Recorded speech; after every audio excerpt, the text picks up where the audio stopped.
नमस्कार साथियों, एक बार फिर से आप सभी लोगों का स्वागत है आपके इस अपने YouTube चैनल में।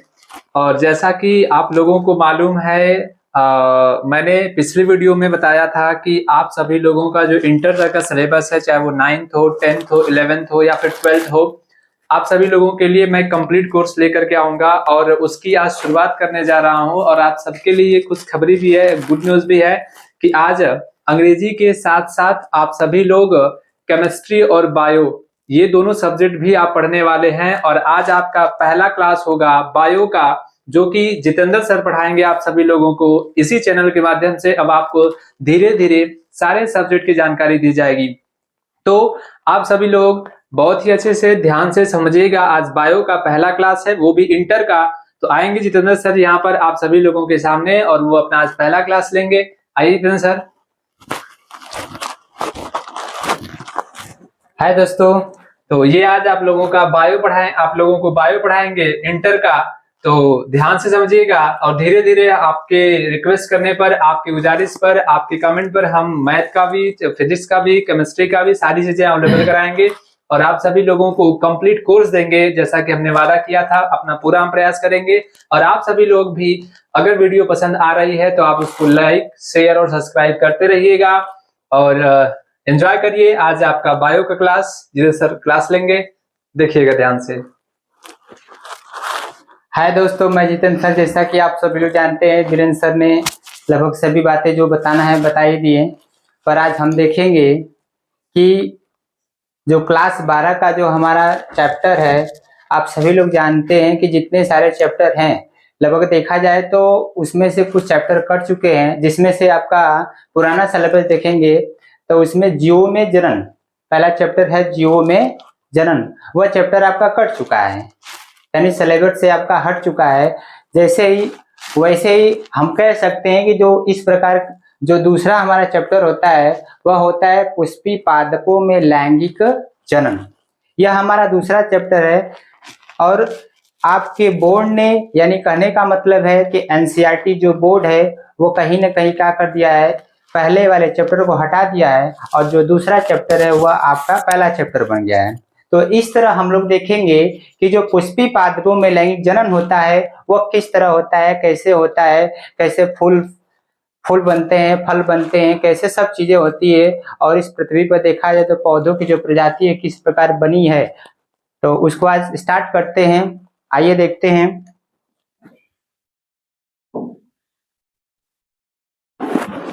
देखिए, जैसा कि आप यहाँ पर देख सकते हैं, पुष्पी पादपों में लैंगिक जनन पहला चैप्टर है, ये क्लास 12 कक्षा 12 का। तो हम इसमें देखेंगे कि जो फूल होते हैं यानी पुष्प होते हैं वह किस प्रकार जनन करते हैं, किस प्रकार वह अपने प्रजाति को बनाए रखते हैं, कैसे वह फूल से फल बनते हैं और फल के बाद वह कैसे वृक्ष बनते हैं। तो आइए इसको देखते हैं। देखिए, इस पर लिखा गया है पुष्पी पादपों में लैंगिक जनन। अब इसको ध्यान से देखिएगा, लिखा है पुष्पी पादपों में लैंगिक जनन है, यानी हम देख सकते हैं कि जो हमारा यह पुष्पीय पादप है, यह पुष्प जो हमारा बना है, यह लिखा गया है यहाँ पर। तो क्या यह जो पुष्प है इस पृथ्वी पर कैसे आया, कैसे बना, तो इसको देखते हैं। जैसे हम जानते हैं कि जो फूल होते हैं यानी हमारे जो फ्लावर होते हैं वह कई प्रकार के पाए जाते हैं। जैसे यहाँ पर देखिए, यहाँ पर लिखे पुष्प के आधार पर जो क्या होते हैं, पादप। तो जैसे यहाँ पर हमारे पुष्प होते हैं उसी प्रकार क्या होते हैं, पौधे भी होते होंगे, क्योंकि जब तक इस पृथ्वी पर पौधा नहीं रहेगा तब तक एक फूल का निर्माण होने वाला नहीं है। तो हम इसको देखेंगे कि किस तरह हमारे क्या होते हैं, फूल बनते हैं और फूल से एक पौधे का निर्माण होता है।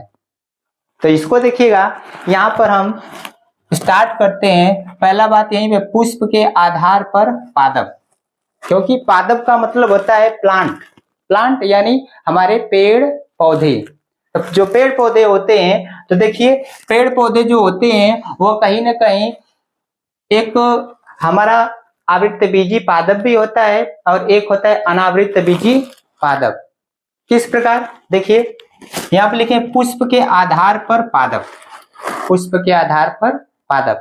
तो पुष्प के आधार पर जो पादप होता है यानी पेड़ पौधे होते हैं वह कितने प्रकार के होते हैं, तो टोटल 2 प्रकार के होते हैं। कितने प्रकार के? 2 प्रकार के, जिसमें से पहला यहाँ पर है अनावृत्त बीजी पादप, यानी पहला हमारा क्या है? अनावृत्त बीजी पादप, और दूसरा है आवृत्त बीजी पादप। यानी अनावृत्त बीजी पादप और दूसरा आवृत्त बीजी पादप। इसका मतलब क्या हो रहा है? ध्यान से सुनिएगा, देखिएगा। अनावृत्त बीजी पादप, बीजी का मतलब क्या होगा? बीज। क्या होगा? बीज। और अनावृत्त, अनावृत्त मतलब कि इसको जब अलग करेंगे, तोड़ेंगे, तो यानी आवरण की बात निकलती है। किसकी बात निकलती है भैया? आवरण की। यहाँ पर देख सकते हैं आवरण। अना है मतलब इसमें आवरण नहीं है, मतलब कि यह एक ऐसा बीज है, यानी ऐसा बीज जिसमें आवरण नहीं पाया जाता है। आवरण क्या होता है? नहीं होता है। तो उस बीज को हम लोग क्या कहेंगे? अनावृत्त बीजी कहेंगे। क्या बोलेंगे? अनावृत्त बीजी, यानी जिसमें आवरण नहीं होते हैं, जिसमें आवरण नहीं होते हैं, उस बीज को बोलेंगे अनावृत्त बीजी, यानी उस बीज को अनावृत्त बीजी। अब बात आती है पादप, यानी पादप का मतलब क्या होगा? पादप का मतलब होता है पेड़ पौधे। पेड़ पौधे, यानी सब टोटल मिलाकर यह बात हुई कि जो पेड़ पौधे होते हैं, या मतलब कुछ ऐसे पेड़ पौधे होते हैं जिसमें बीज के ऊपर आवरण नहीं पाए जाते हैं। और जिस बीज के ऊपर आवरण नहीं पाए जाते हैं उसमें क्या होते हैं? पुष्प का निर्माण नहीं होता है। यानी कहने का मतलब यह हुआ कि कुछ ऐसे बीज होते हैं जिनके ऊपर आवरण नहीं पाया जाता है। यानी कहने का मतलब है कि हमारा एक क्या हो गया? बीज हो गया, तो इस बीज के ऊपर आवरण नहीं होता है। यदि आवरण रहता तो उसको कहते आवृत्त बीजी पादप, यानी उसके ऊपर आवरण है, लेकिन इस बीज के ऊपर, यह हमारा बीज है और इसके ऊपर आवरण नहीं रहता है। रहेगा तो कहेंगे आवृत्त बीजी पादप, और नहीं रहेगा यानी हमारा यह आवरण नहीं रहेगा तो इसको कहेंगे अनावृत्त बीजी। और यह बीज किसमें होते हैं? एक तरह देखा जाए तो पेड़ पौधे में होते हैं, यानी पेड़ पौधे में जो फल लगते हैं उसके, यानी जो फल होते हैं फल के अंदर बीज पाए जाते हैं। और जो फल लगते हैं वह कहाँ लगते हैं भैया? फल हमेशा लगते हैं पेड़ पर लगते हैं। किस पर लगेंगे भैया? पेड़ पर लगते हैं। यानी कहने का मतलब यह हो गया कि जो फल होते हैं, फल में बीज पाए जाते हैं, और जिस बीज के ऊपर आवरण पाया जाता है उस बीज को बोलेंगे अनावृत्त बीजी, और जो पौधे होते हैं उसको अनावृत्त बीजी पादप कहते हैं। और इसी को उलट देंगे और जैसे इसको उल्टा कर देते हैं तो अनावृत्त बीजी हो गया, यानी यह आवृत्त बीजी हो गया।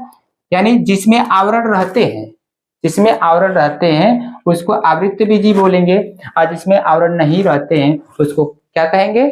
अनावृत्त बीजी पादप कहेंगे। ठीक है। अब उसके बाद देखिए, उसके बाद यहाँ पर लिखा गया है इसमें पुष्प नहीं होते हैं। मतलब ये है कि जिसमें, यानी जिस बीज में आवरण नहीं होते हैं उसमें क्या होते हैं? फूल नहीं पाए जाते हैं। और जिसमें आवरण होते हैं, यानी जिस बीज के ऊपर, मान लेते हैं हमारा क्या भैया? यह बीज है, ठीक है, और इस बीज के ऊपर हमारा एक क्या है? एक आवरण है, यह एक आवरण है। तो इस बीज को बोलेंगे क्या हम? आवृत्त बीजी पादप बोलेंगे। यानी यह जो बीज होंगे फल में होंगे, और फल में होते तो फल कहाँ लगता है? हमारा पेड़ पौधे पर लगता है। तो इस तरह निकल के आता है कि जो आवृत्त बीजी पादप होते हैं, अर्थात उसमें जो बीज पाए जाते हैं उस बीज के ऊपर क्या पाए जाते हैं? आवरण पाए जाते हैं। ठीक है। और जिसके ऊपर आवरण पाए जाएंगे उसमें क्या निकलते हैं? फूल का निर्माण होता है। यानी आप कह सकते हैं कि जिसमें बीज का निर्माण होता है और बीज के ऊपर क्या पाए जाते हैं? आवरण पाए जाते हैं, वह कहीं ना कहीं फूल का निर्माण करते हैं। अब बात आती है कि यह एक अनावृत्त बीजी पादप है या आवृत्त बीजी पादप है। हमारे दो यहाँ पर देख सकते हैं, दो पादप है। अब दो पादप है तो इनमें से जो जिसमें पुष्प नहीं पाए जाते हैं और इसमें पुष्प पाए जाते हैं, तो ऐसा क्या रीजन है, ऐसा इस पादप में क्या रीजन है कि यहाँ पर क्या हमारे हैं, जो हमारे क्या दिख रहे हैं, पुष्प नहीं होते हैं, तो क्यों नहीं होते हैं, यानी हमारे पुष्प क्यों नहीं होते हैं। देखिए रीजन है, इसमें विभाज्य ऊतक होता है, मतलब इसका रीजन यह हुआ कि इसमें जो पुष्प नहीं होते हैं उसका कारण क्या हुआ कि इसमें विभाज्य ऊतक पाए जाते हैं, और इस विभाज्य ऊतक का काम होता है जड़ तना पत्ती का निर्माण करना। किसका निर्माण करना, जड़ तना पत्ती का निर्माण करना। यानी एक तरह हो गया कि यह जो विभाज्य ऊतक हमारा दिख रहा है वह किसका निर्माण कर रहा है, इसमें जड़ तना पत्ती का निर्माण कर रहा है। अब हमें बताइए जो यहाँ पर विभाज्य ऊतक लिखा गया है, क्या यह विभाज्य ऊतक कहीं फूल का निर्माण कर रहा है, पुष्प का निर्माण कर रहा है, नहीं कर रहा है। यानी कहने का मतलब ये हो गया कि जब यह जड़ तना का निर्माण, जड़ तना पत्ती का निर्माण कर रहा है, तो कहां से यह फूल का निर्माण करेगा, पुष्प का निर्माण करेगा, यानी हमारे यहाँ पुष्प का निर्माण नहीं करेगा। ठीक है, अब वही बात यहाँ पर देखिए, इसमें पुष्प होते हैं, यहाँ पर लिखा गया क्यों, यहाँ पर क्यों होते हैं, तो इसमें भी देखिए पुष्पीय विभाज्य ऊतक होते हैं, मतलब इसमें भी देखा जाए तो विभाज्य ऊतक ही पाए जाते हैं, लेकिन इसका काम होता है यहाँ पर जड़ तना पत्ती का निर्माण कर रहा है, और यहाँ पर जो क्या करता है, पुष्प का निर्माण करता है। यानी एक तरह इसको मिला देंगे तो पुष्पीय विभाज्य ऊतक।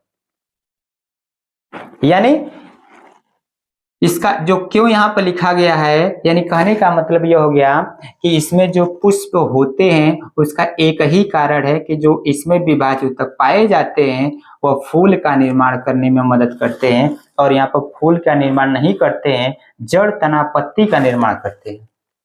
ठीक है, उसके बाद देखिए अब यह जो विभाज्य ऊतक होता है, पुष्पी विभाज्य ऊतक होता है, यह आगे जाता है तो वह क्या करता है, पुष्पी प्रवर्ध बनाता है। क्या बनाएगा, पुष्पीय प्रवर्ध बनाता है, और इसी पुष्पीय प्रवर्ध से क्या बनता है, हमारा आगे जाकर पुष्प का निर्माण होता है। यानी एक तरह देखा जाए तो पुष्पीय प्रवर्ध नहीं बने, यदि नहीं बनता तो हमारा पुष्प का निर्माण नहीं होता। और इसमें क्या है कि हमारा जो पुष्प का, यदि यहाँ पर देख सकते हैं पुष्प का निर्माण यदि हुआ है तो किस पर आधारित है, पुष्पीय प्रवर्धन पर आधारित, यानी पुष्पीय प्रवर्ध पर आधारित है। और पुष्पीय प्रवर्ध जब तक नहीं बनेगा तब तक पुष्प का निर्माण होने वाला नहीं है। तो इस प्रकार कह सकते हैं कि जो हमारे जो पुष्प के आधार पर जो पादप होते हैं वह दो प्रकार के होते हैं, एक अनावृत बीजी पादप होते हैं और एक आवृत बीजी पादप होते हैं। अब अनावृत बीजी पादप, एक तरह में इसको परिभाषित करने की बात आती है कि हम कैसे कहेंगे कि अनावृत बीजी पादप को आप एक लाइन में लिखिए, एक परिभाषा में लिखिए, तो आप इसको इस तरह लिख सकते हैं कि जिस पौधों में फूल का निर्माण नहीं होता है उस पौधों को अनावृत बीजी पादप कहते हैं, और जिस पौधों में, यानी आवृत बीजी पादप की बात करते हैं, तो जिस पौधों में पुष्प का निर्माण होता है उस पुष्प को या उस पौधे को क्या कहेंगे, आवृत बीजी पादप। ठीक है, रीजन पूछेगा कि अनावृत बीजी पादप है, इसमें फूल का निर्माण क्यों नहीं होता है, तो आप बताएंगे इसमें विभाज्य ऊतक पाया जाता है, और इस विभाज्य ऊतक का काम होता है, यहाँ पर देखिए लिखे हैं, इस विभाज्य ऊतक का जो काम होता है जड़ तना पत्ती का निर्माण करना। यानी जड़ तना पत्ती का यह निर्माण करती है, और इसमें ठीक वही काम देखिए, इसमें पुष्प का निर्माण होते हैं, तो क्यों होते हैं, तो इसमें भी विभाज्य ऊतक पाए जाते हैं।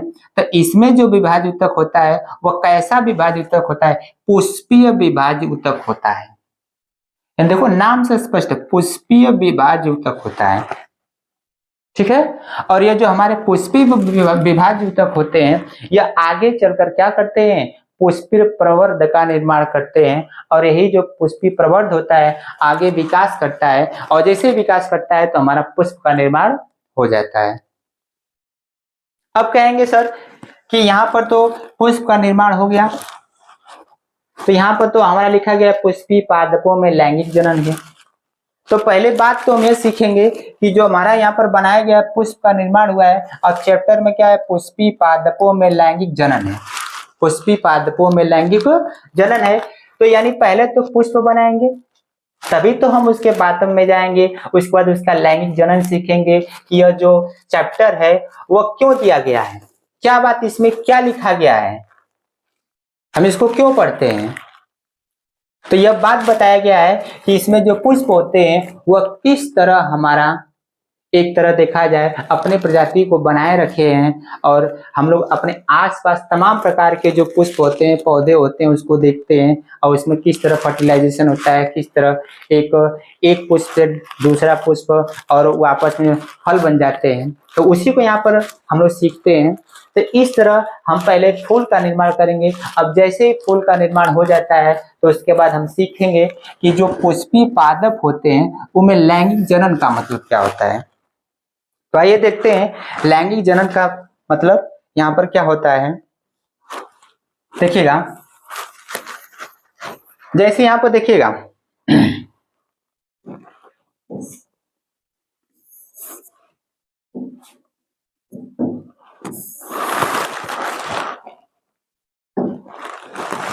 देखिए यहाँ पर लिखा गया है लैंगिक जनन,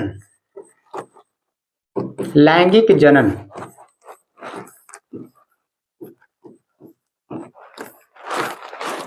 यहाँ पर देखिए जो शब्द यहाँ पर लिखा गया है लैंगिक जनन है हमारा, यह लैंगिक जनन, इसका मतलब इसका अर्थ क्या होगा और इसका अर्थ क्या होगा, यानी सेक्सुअल रिप्रोडक्शन, इसको कह सकते हैं इंग्लिश में क्या कहेंगे, सेक्सुअल रिप्रोडक्शन। यानी हमारा एक तरह हो गया सेक्सुअल रिप्रोडक्शन।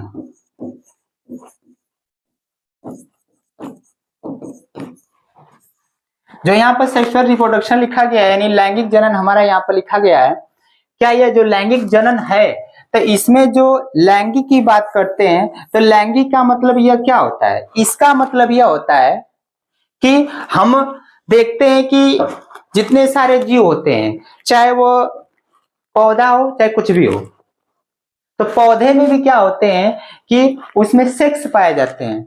सेक्स का मतलब होता है कि जो जीव होते हैं वह अलग अलग प्रकार के होते हैं, और अलग अलग प्रकार का मतलब होता है कि एक इसमें लिंग की बात करते हैं तो एक होता है नर होता है और दूसरा क्या होता है, मादा होता है। ठीक है, नर का मतलब होता है मेल, नर का यहाँ पर क्या होगा भैया, मेल, और इसका होगा फीमेल। ठीक है, यानी जो लैंगिक होते हैं, लैंगिक का मतलब यहाँ पर बात बोल रहा है कि नर व मादा की बात की जा रही है, यानी मेल और फीमेल की बात की जा रही है, यानी मेल व फीमेल। तो इनके बीच में क्या होता है, जनन का प्रोसेस होता है, और जनन का मतलब यह होगा जनन। देखिए यहाँ पर जो जनन होता है, जनन, तो जनन का मतलब यह हो जाएगा कि जो नर होते हैं मादा होते हैं, यानी यह नर है और यह क्या भैया, मादा है, नर व मादा। तो कहीं ना कहीं यह आपस में क्रिया करते हैं, क्या करते हैं, क्रिया करते हैं, और जो क्रिया करते हैं और उस क्रिया के उपरांत क्या होता है, एक नया जीव बनता है, एक नया जीव बनेगा। यानी नया जो जीव होता है, यही जो नया जीव है, तो यह नया जीव कैसे बना है, यानी नर व मादा के बीच में कहीं ना कहीं क्या किए, सब क्रिया किए हैं, और इसी क्रिया के बाद एक नया जीव बना है, तो इसी क्रिया को हम लोग कहेंगे जनन। क्या कहेंगे, जनन कहेंगे। ठीक है, यानी यह जो जनन है, इसी मतलब यह जो जनन है, शायद यह जनन की क्रिया नहीं रहती तो इस पृथ्वी पर कोई भी शायद जीव नहीं रहता। तो इस तरह हम कहेंगे कि जो यह चैप्टर हमारा है पुष्पी पादपों में लैंगिक जनन, यानी जो फूल होते हैं, जो पुष्पी पादप होते हैं, तो क्या शायद उनमें भी होता होगा, हमारे क्या होते होंगे, यानी नर होते होंगे और मादा होते होंगे, अर्थात मेल होते होंगे और फीमेल होते होंगे। ठीक है, तो आइए देखते हैं मेल फीमेल के बारे में, यानी जो पुष्प होते हैं, पुष्प को देखते हैं हमारे।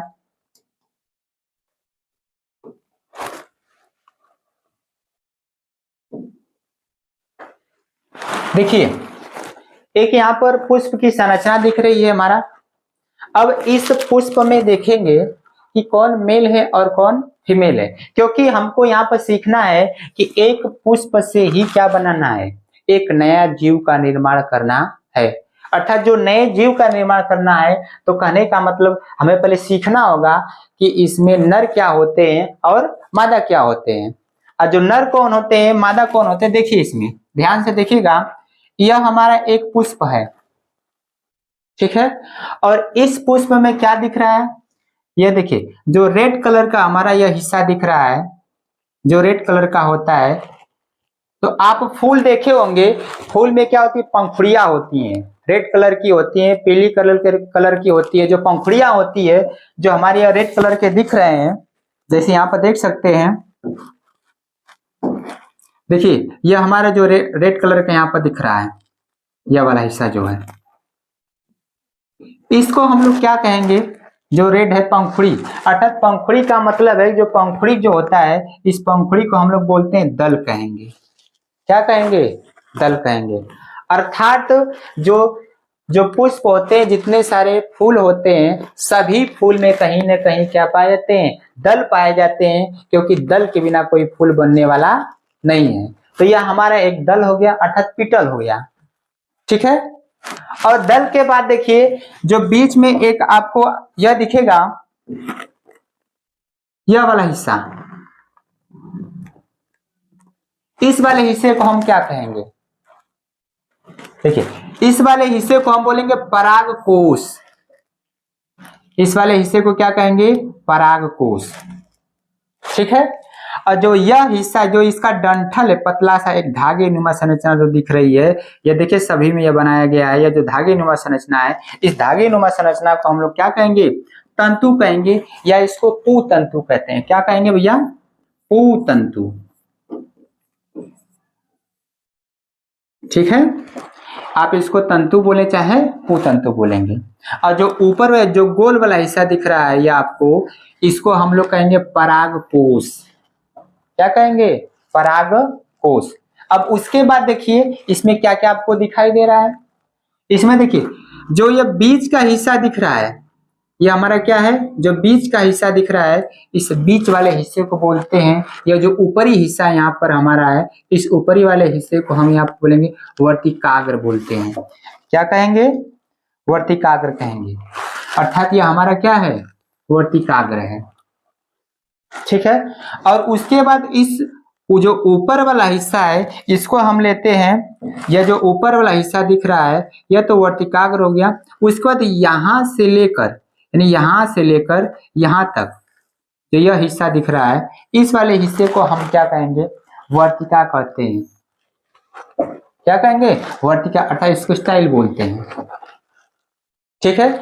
उसके बाद जैसे ही नीचे आते हैं, तो जो गोल वाला हिस्सा दिख रहा है, यह वाला हिस्सा, यह जो गोल वाला हिस्सा दिख रहा है, इस गोल वाले हिस्से को हम लोग क्या कहते हैं, अंडाशय। क्या कहेंगे भैया, अंडाशय। यहाँ पर देख सकते हैं, यहाँ पर लिखा है अंडाशय, यानी जो गोल वाला हिस्सा है, इसको अंडाशय कहेंगे। बीच वाले हिस्से को हम लोग बोलेंगे वर्तिका बोलेंगे, और ऊपर वाले हिस्से को, यह जो दिख रहा है, इस वाले हिस्से को हम वर्तिकाग्र कहेंगे। यही जो बीच वाला हिस्सा दिख रहा है, मतलब जो आपको ठिल्ली की तरह जो दिख रहा है, गोल दिख रहा है, जो बीच वाला हिस्सा एकदम है, ठीक है, तो इसको हम कहेंगे वर्तिका, वर्तिकाग्र, और इस वाले के हिस्से को बोलेंगे अंडाशय। और इसी बीच वाला जो हिस्सा दिख रहा है, यही बीच वाला हमारा जो हिस्सा है, वह एक तरह क्या है, मादा है। कौन सा पार्ट है भैया, मादा का पार्ट है, यानी यह किसका है, फीमेल है, ठीक है।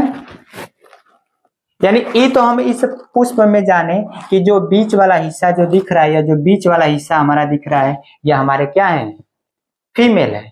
उसके बाद यहाँ पर देख सकते हैं, और जैसे ही इसके अंदर आते हैं, यहाँ वाला देखिएगा, यह आप देखिए बीच में जो हिस्सा दिख रहा है, इस वाले हिस्से को हम कहेंगे बीजांड। क्या कहेंगे? बीजांड। यानी अंडाशय के अंदर क्या मिलता है?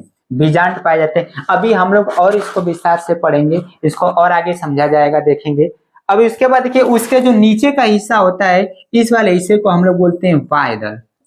इसको बोलेंगे वाहिदल। यानी इधर देखिए इस सब पूरा का पूरा जो दिख रहा है ये हमारा वाहिदल है, ठीक है। और यह जो गोल हिस्सा दिख रहा है यह वाला नीचे, यानी यह आप देखिए जो गोल हिस्सा नीचे है, मतलब यह एक ऐसा हिस्सा है, इस हिस्से पर पूरा का पूरा पुष्प टिका हुआ है। यानी ये हमारा देखिए जो बीच वाला हिस्सा भी टिका हुआ है, यानी पूरा का पूरा जो फूल है इस बीच वाले हिस्से पर, यानी इस पर टिका हुआ है।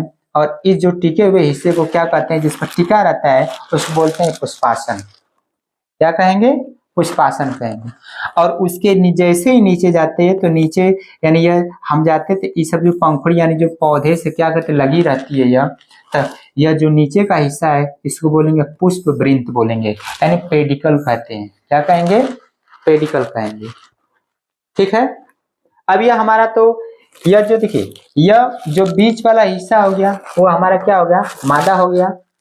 उसके बाद जैसे ही अब साइड वाला हम देखते हैं, यहाँ पर दिख रहा है यह हिस्सा, जो यह वाला देखिएगा, यह वाला जिसको हम लोग क्या करें?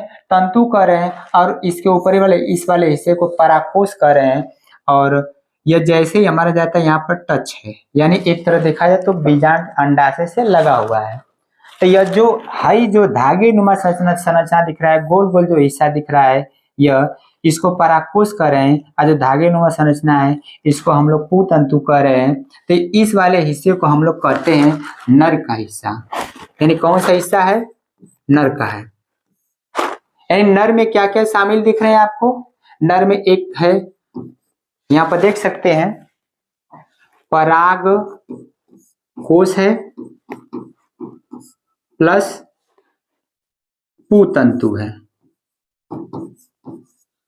परागकोश और पुतंतु, यानी नर में हमारा है परागकोश और पुतंतु। और मादा में क्या है? मादा में देखिएगा, मादा में देखा जाए तो यहाँ पर देख सकते हैं जो मादा है, तो मादा में आपको कितने पार्ट दिख रहे हैं? देखिए एक मादा का हिस्सा यह हुआ, वर्तिकाग्र हो गया, और यह बीच वाला हिस्सा वर्तिका हो गया, देख सकते हैं। और यह जो गोल वाला हिस्सा है इसको हम लोग क्या कहेंगे? अंडाशय कहेंगे। यानी मादा में क्या क्या दिख रहा है? वर्तिका दिख रहा है, वर्तिकाग्र प्लस वर्तिका, और अगला क्या है? अंडाशय।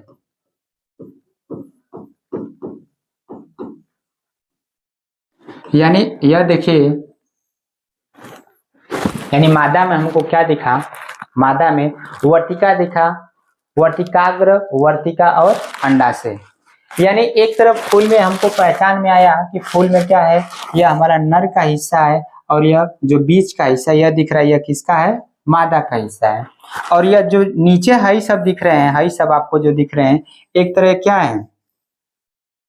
सहायक अंग है। यानी एक तरह इस फूल को सहायता प्रदान कर रहे हैं कि यह जो फूल होता है जब निकलता है तो किनकी सहायता से पलता है, बढ़ता है। तो यह जो हिस्सा नीचे का जो वायुदल है, एक तरह इनको बोलेंगे सहायक अंग बोलते हैं। क्या कहेंगे? सहायक अंग। अर्थात हमारा देखा जाए तो सहायक अंग, एक बार ध्यान से देखिएगा,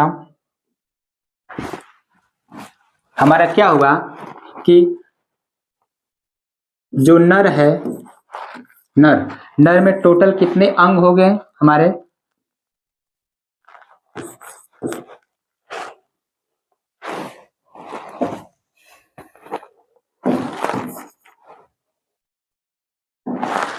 देखिएगा यहाँ पर नर में आपका हो गया परागकोश हो गया प्लस पुतंतु।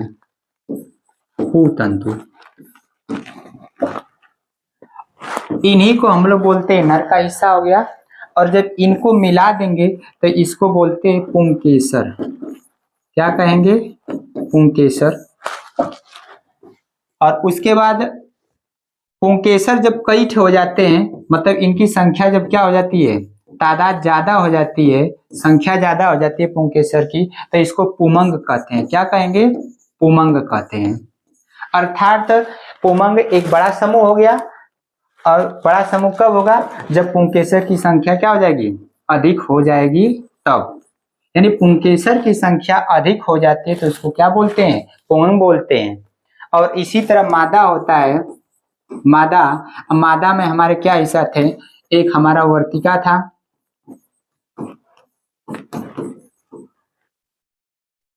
दूसरा वर्तिकाग्र है,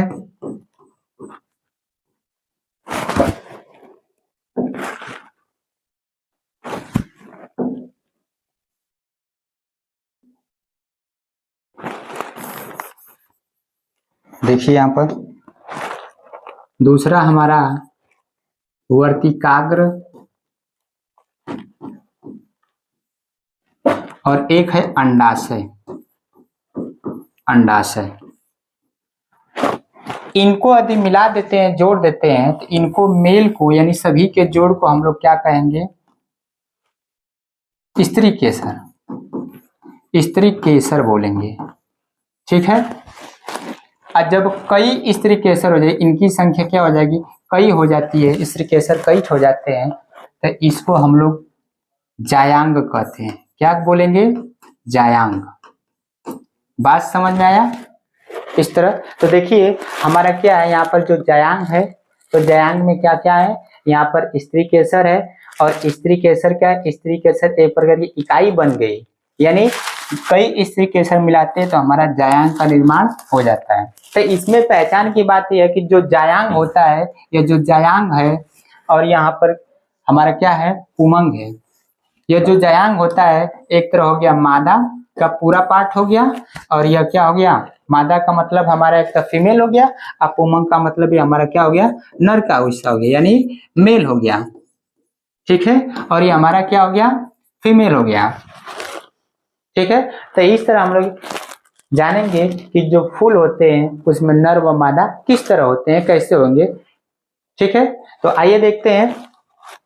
पूरा एक बार समराइज करने की बात आती है, तो इसमें अगर देखा जाए तो हम लोगों ने क्या सीखा है कि जो पुष्प होते हैं वो पुष्प होते हैं, तो पुष्प कहीं ना कहीं क्या होते हैं? अगर लैंगिक जनन कर रहे हैं तो लैंगिक जनन करने का मतलब यह हो गया कि उसमें नर होंगे और मादा होंगे। और नर कौन सा पार्ट होता है, मादा कौन सा पार्ट होता है? तो नर में क्या होते हैं कि नर में हमारे परागकोश होते हैं, पुंतंतु होते हैं और पुंकेसर होते हैं, और मादा में वर्तिका होते हैं, वर्तिकाग्र और अंडाशय होते हैं। इन्हीं दोनों के बीच में ही क्या होता है? कहीं ना कहीं आपस में रिलेशन करते हैं, परागण की क्रिया करते हैं, तब जाकर एक नए फूल की एक नए बीज का निर्माण होता है, एक नए फल का निर्माण होता है। ठीक है। तो चलिए, यह क्लास आपको कैसा लगा कमेंट में जरूर बताइएगा, और इसमें जो भी त्रुटि हुई होगी उसको जरूर एक बार कमेंट में बताइएगा। कहीं ना कहीं जो हमारा जो क्लास या आज यहाँ पर चला है, तो इसको कैसे हम समझेंगे, कैसे बताएंगे, इसको और देखेंगे कल अगले क्लास में।